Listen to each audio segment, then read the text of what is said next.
You are barren and cold, and you want everyone else to be miserable just like you.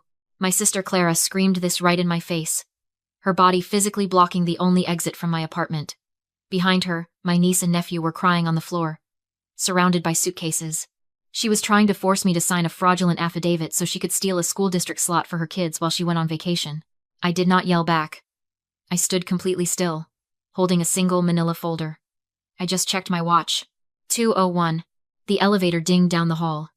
Perfect timing. The auditor had arrived. Before I tell you what was inside that folder, and why my sister went from screaming demands to begging for silence in exactly 3 minutes, drop a comment. Where are you watching from? And what time is it for you right now? To understand why I was not screaming back at Clara, or why my pulse had not risen above 70 beats per minute, you have to understand how my brain works. I do not see family drama. I see supply chain inefficiencies. My name is Aileen, and for the last 7 years, I have managed international logistics for a tech giant. My job is to anticipate disasters, identify bottlenecks, and eliminate risk. I live my life by a simple principle. If you cannot track it, you cannot trust it. 3 hours before Clara showed up at my door, I was sitting at my kitchen island with a cup of black coffee and a spreadsheet open on my laptop. I was not looking at shipping containers from Shanghai. I was auditing the family inputs ledger for the last 36 months. The numbers were staggering. $22,000. That was the total amount I had transferred to Clara over 3 years. She called them emergency loans. I called them bad debt. I scrolled through the rows, looking at the memo lines I had meticulously filled out for every single transaction. Row 14. Emergency medical bill for nephew. I had cross-referenced the date with her social media archives. That was the same week she got preventative Botox. Row 26. Rent assistance to stop eviction. I checked the timestamps. 2 days later, she posted a photo of a new designer handbag with the caption, "Treat yourself." Clara was not just bad with money. She was a system gamer. She believed that rules, budgets, and laws were obstacles for stupid people, and that she was smart enough to bypass them all. She thought she was a genius who had hacked the system. She did not realize she was just a parasite bleeding a host. But the $22,000 was not the reason I was holding that folder. The reason was a single piece of mail that had arrived in my box 3 days ago. It was a letter from the Lake Washington School District. It was addressed to parent or guardian of Liam and Ava, but it was sent to my address. My penthouse. The address where no children lived. I opened it and read the headline. Notice of mandatory residency verification audit. Clara Bad not just asked to drop the kids off for a vacation. She had forged my signature on enrollment documents to steal a slot in the most expensive school district in the state. She was using my home as a shell address to defraud the taxpayers. And now, the district was suspicious. They were sending an inspector to verify that the children actually slept here. Most people would have called their sister immediately. They would have screamed, demanded an explanation, and told her to fix it. I did not do that. In logistics, if you intercept a shipment of counterfeit goods, you do not warn the smuggler. You let the shipment arrive at the dock. You let them sign the manifest. You let them take possession. That way, when you drop the hammer, they cannot claim it was a mistake. They cannot say it was a clerical error. You have them on record. So I waited. I knew she was coming. I knew she had to stage my apartment to look lived in before the inspector arrived. I watched the clock, I drank my coffee, and I prepared to accept the shipment so I could document the fraud. The invasion began exactly 2 hours before the inspector arrived. At noon, my buzzer rang. I did not hesitate. I pressed the button to unlock the lobby door and watched the security feed as Clara, my mother Brenda, and the kids piled into the elevator. They did not knock when they reached the penthouse. They just waited for me to open the door. And the moment I did, they swarmed in like an occupying army. Clara did not say hello. She dragged 2 massive suitcases into my foyer, the wheels leaving dark streaks on the marble. She looked around my living room minimalist, clean, quiet, and curled her lip in disgust. "God, Aileen," she said, dropping her keys on my console table. "It is like a morgue in here. Do you even live here, or do you just store yourself in a closet between shifts?" "It is freezing. It is climate-controlled," I said, closing the door behind them. "It is soulless," she corrected. She turned to the kids. "Okay, go, scatter, make it look like you actually exist." My mother, Brenda, walked in behind her, carrying a bag of groceries. She gave me a look that was equal parts pity and disappointment. "Do not just stand there, Aileen. Help your sister. We have to make this place look lived in before the school official gets here. Honestly, you should be thanking us. We are finally bringing some warmth into this glass box." I leaned against the wall and watched them work. It was fascinating, in a morbid way. Clara began pulling props out of the suitcases. Dirty laundry. A half-eaten box of cereal. A toothbrush holder with 4 brushes. She was staging my home like a movie set. Put the Legos on the rug, she commanded my nephew. And leave your shoes by the door. Make it look messy. She walked over to me, holding a framed photo of her kids. She shoved it into my hands. Put this on the mantel. Right now. You are committing fraud, Clara, I said. My voice was even. You forged my signature, Clara laughed. It was a sharp, barking sound. She looked at me like I was a naive child who did not understand how the real world worked. Oh, grow up, Aileen. It is not fraud. It is strategy. Do you know how much the property taxes are in this district? Thousands. And since you do not have kids, that money is wasted. I am just reclaiming what the family is owed. She tapped her temple with a manicured fingernail. The system is designed for people who are too scared to take what they want. Only suckers follow the rules, Aileen. Smart people? We hack the system. I found a loophole. I exploited it. And now my kids get a private school education on the public's dime. You should be taking notes instead of judging me. I watched her preen. This was the core of Clara's personality. She did not see herself as a criminal. She saw herself as a genius. She believed that rules were suggestions for the mediocre, and that her ability to lie without blinking was a superior survival trait. She genuinely thought she was smarter than the school district, the government, and me. And besides, my mother added, unpacking a carton of milk and putting it in my fridge without asking. What else are you doing with all this space? You have 3 bedrooms, and it is just you. It is selfish, Aileen. Hoarding all this square footage while your sister is crammed into a townhouse. The least you can do is let the children use the address. It costs you nothing. It costs me my integrity, I said. Clara rolled her eyes and threw a pile of coloring books onto my coffee table. Your integrity does not keep you warm at night, sweetie. You are just bitter because you are alone. But do not worry. I am fixing that for you today. For the next hour, you get to pretend you have a life that actually matters. She clapped her hands at the kids. Okay, bathroom next. I want toothpaste in the sink. Make it look real. I watched them scramble. I did not stop them. I did not throw them out. I just checked the time. 1 hour and 45 minutes until the audit. The inventory was arriving. The evidence was being planted by the suspect's own hands. All I had to do was let them finish digging the hole. Here, let me help you, I said, stepping away from the wall. Clara looked at me, suspicious for a microsecond, before her vanity took over. She interpreted my submission as defeat. To her, I was finally bending the knee. To me, I was ensuring the chain of custody for the evidence was airtight. I picked up a pair of my nephew's muddy sneakers. Do not leave them by the door, I suggested. My voice helpful, almost meek. If you really lived here, you would kick them off near the TV while you were watching cartoons. Put them on the rug. Clara grinned. See? She gets it. Mom, she is actually trying. I walked into the kitchen. My mother was arranging cereal boxes in my pantry, pushing my organic quinoa and expensive coffee to the back to make room for sugary loops and juice boxes.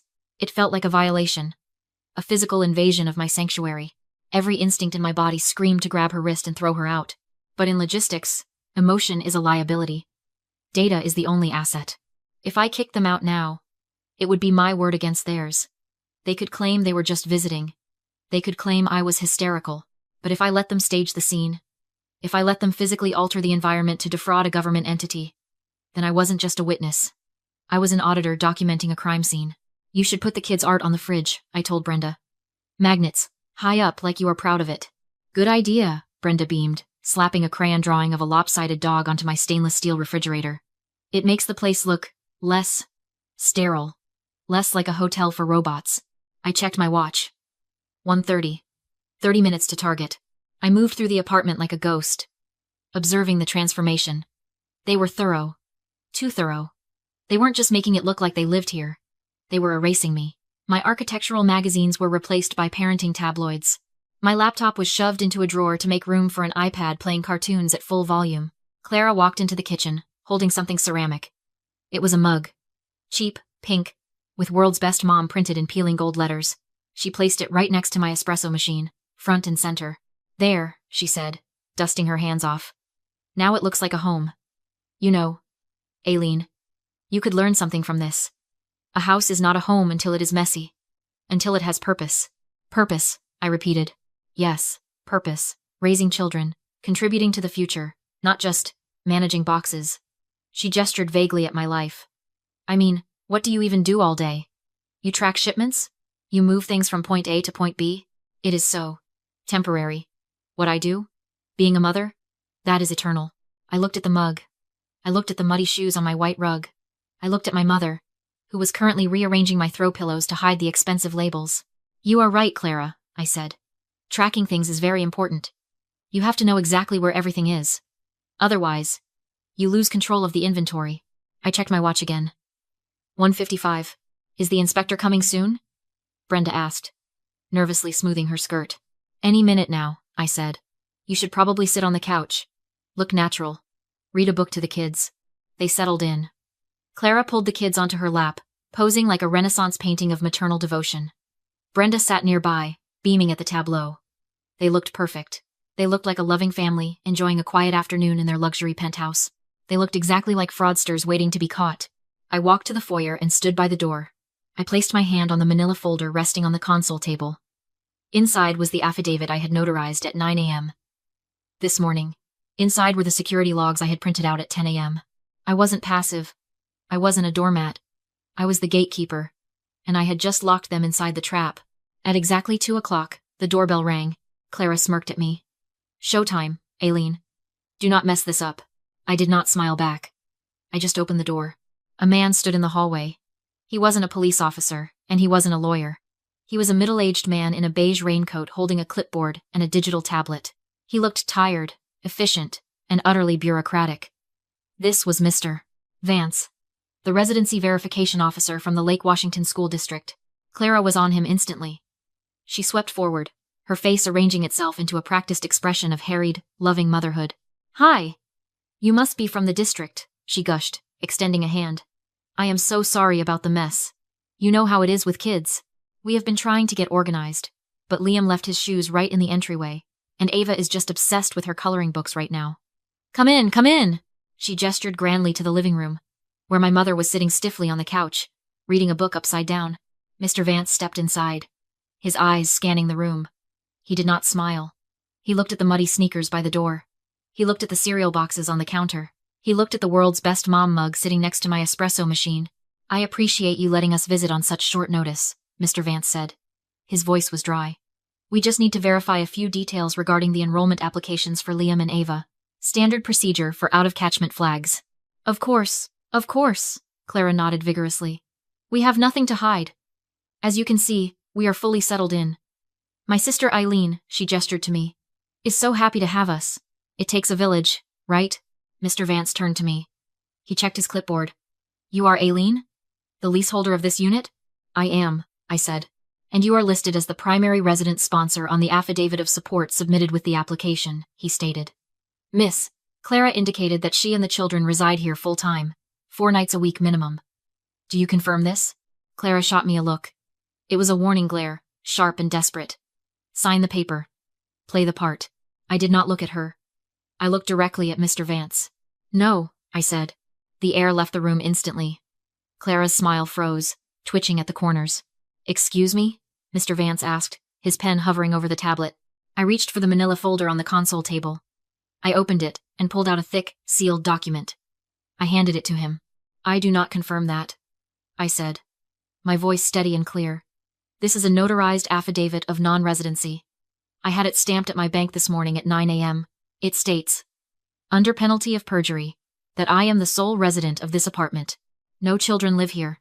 No children have ever lived here. Aileen! Brenda gasped from the couch, dropping her book. What are you doing? Clara hissed, stepping toward me. She is joking. She is having a bad day. I have also included the security access logs for this unit for the last 6 months. I continued, ignoring them. I pointed to the second page in Mr. Vance's hand. As you can see, there is 0 record of my sister's key fob ever being used until 2 hours ago. The timestamps highlight that she entered the building at 12:05 p.m. Today. Mr. Vance looked at the document. He looked at the time. He looked at the scattered toys. So, the children's belongings. Mr. Vance started, looking at the muddy shoes. Staged, I said. My sister and mother arrived 2 hours ago with suitcases to stage the apartment for this inspection. The toothbrush in the bathroom is dry. The clothes in the closet still have the tags on them. This is a fraudulent attempt to secure a school district slot using my address without my consent. Clara lunged. She did not hit me, but she grabbed my arm, digging her nails in. "Shut up! You liar! Tell him the truth! Tell him we live here!" I pulled my arm away. "The truth is in the paperwork, Mr. Vance. I am not a guardian. I am not a sponsor. And I am formally reporting this as an attempt to defraud the district." Mr. Vance stepped back, his board detachment gone. He photographed the muddy shoes, the planted mug, the half-unpacked suitcases. "Evidence of intent to defraud," he muttered, typing rapidly. Clara went pale. The charm act was over. "You can't do this," she whispered. "You're ruining their future."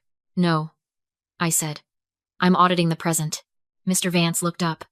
"Based on the homeowner's affidavit and access logs, this application is denied. This file will be forwarded to the district legal team. You are ineligible for enrollment." Clara's panic hardened into calculation. "She's lying," she said, forcing tears. "She's not a victim, she's an accomplice." She shoved her phone forward. $22,000. "She sold me this address." My mother backed her instantly. "It's true," she sobbed. She demanded payment. To an outsider, it looked damning. Mr. Vance turned to me. "Selling residency privileges is a crime." "I didn't," I said calmly.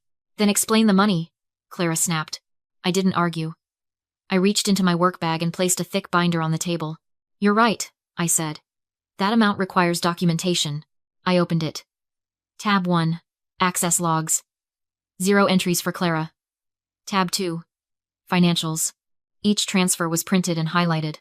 "Read the memo lines," I said. "Loan for asthma medication. Emergency rent assistance. Car repairs. Repayment pending." Clara's confidence faltered.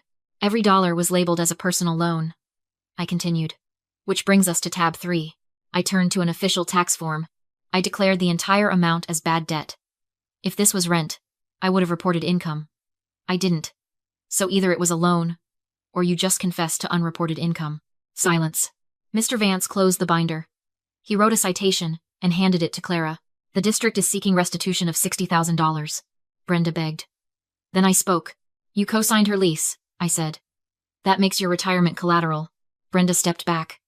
"Survival 1. I need to call my bank," she said. Leaving, Clara dragged her suitcases out, screaming about money. "That's a logistics problem," I said. "And I'm off the clock." When the door shut, the apartment felt light. Clean. I threw the staged mug into the trash. It shattered. I deleted Clara's contact. Reset the door code. Secure. I lost a sister that day, but I saved my future.